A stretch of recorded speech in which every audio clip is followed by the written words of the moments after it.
I, business owner, I'm Muyiwa, a business owner and a business expert. All right, we started a series on customer service, all right, and talked about the internal customers, external customers, and corporate customers. So let me just add a little to the internal customers we talked about it earlier time. All right, there are countries that have policies for their internal customers, I mean the staff and the employee, all right, but there are countries that don't have that much policy for that.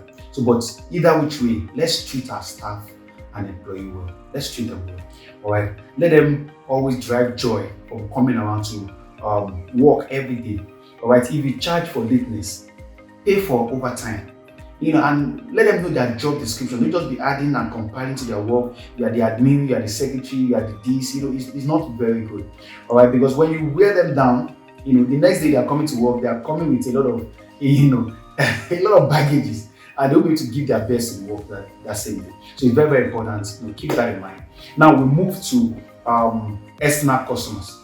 Now, who are your external customers? People that pay for your goods and services. All right, and very, very key, because without your customer, say customers are always right. Okay, that's why. Now, let me mention 3 ways how customers' expectations are formed. Number 1 is through what you say about your product or your service. So maybe online and offline. All right, and number 2 is through what others say about your product or your service.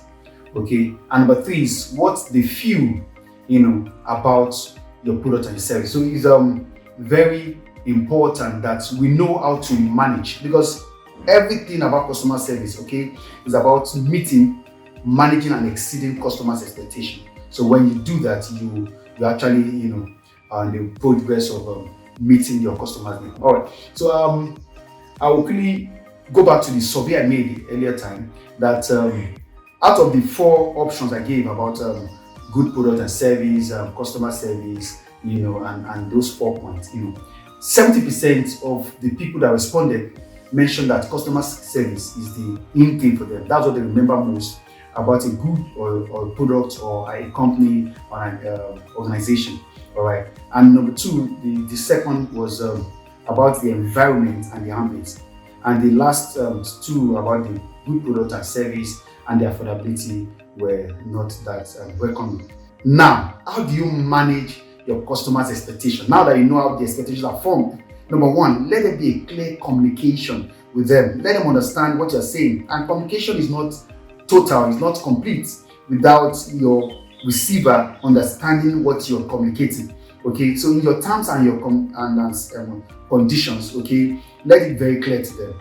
Okay, and always be open to feedback. People love positive feedback a lot. Your product is good and all that.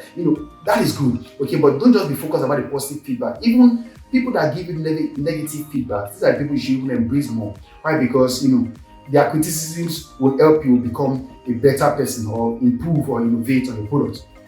Now, one of the companies I love so much is Apple. How that they involve their customers in every of their innovation. All right, they gather their customers together, let them think and about what could be the future of the brand they want to see, what it could be the innovation they want to see and all, and they come out with something good. And of course, when your customer come out with something, you should know that they will want to buy it, and that is very, very good. So you can imbibe that in your business, in whatever you're doing. You are selling experience. Yes, you are selling a product or service, but you are selling an experience, and experience. Selling of experience starts from the top, from the management. So if you have a good visionary leader, all right, that communicate the vision well to the internal customers, it trickles down to the external customers, okay, and that brings about to pit others and bring about a good experience and bring about your customers, telling others about your product, referrals. Okay, so it's very, very important. So let's treat our external customers well. Have a good reception that will attend to them. Okay, the very good and the best hands. Let it be one that will be at the forefront.